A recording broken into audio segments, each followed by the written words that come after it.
हरियाणा का नाम हरियाणा क्यों है?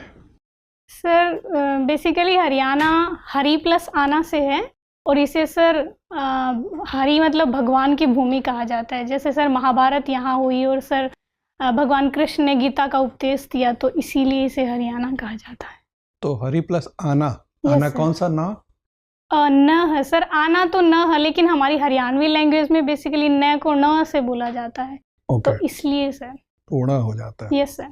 अच्छा, ये बताया कि हरित क्रांति और हरियाणा के जन्म में क्या रिश्ता है?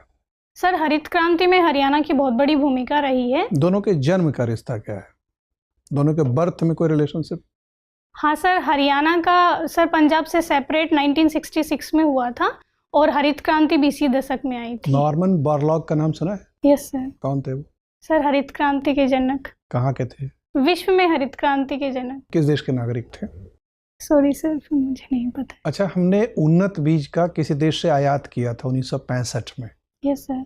फिर एक हमने अपनी प्रयोगशालाओं में उसे विकसित करा के किसानों में वितरण का अभियान चलाया था। Yes sir. किस देश से उन्नत बीज का आयात किया था? Sorry sir. Lab to land movement एक चला था 1966 में, यस सर। जिस साल हरियाणा का जन्म हुआ। Yes sir. क्या था वो मूवमेंट?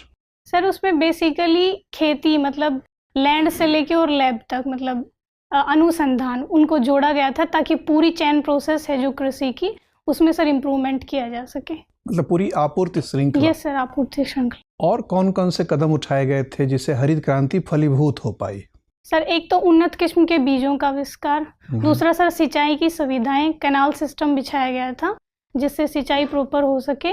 एफसीआई की स्थापना भी उसी के आसपास हुई थी क्या? एफसीआई क्या है? Food corporation of India. PDS क्या है? Sir public distribution system. ये भारत में कब शुरू हुआ? सर मुझे एग्जैक्ट। अच्छा, हरित क्रांति की सबसे बड़ी उपलब्धि मानी जाती है कि भारत का खाद्य आत्मसुरक्षा हासिल कर पाया। Yes sir. अब जो एग्रीमेंट ऑन एग्रीकल्चर है, कृषि समझौता है WTO वाला, उसके वजह से एक दबाव है सरकार के ऊपर कि वो पुरानी सुविधाओं को वापस ले। Yes sir. जिसके विरोध में हरियाणा के किसान, राजस्थान किसान, पंजाब के किसान विरोध प्रदर्शन कर रहे हैं। कौन से वो प्रावधान हैं कृषि समझौते में जो कि भारत के किसानों के लिए नुकसानदायक हो सकते हैं?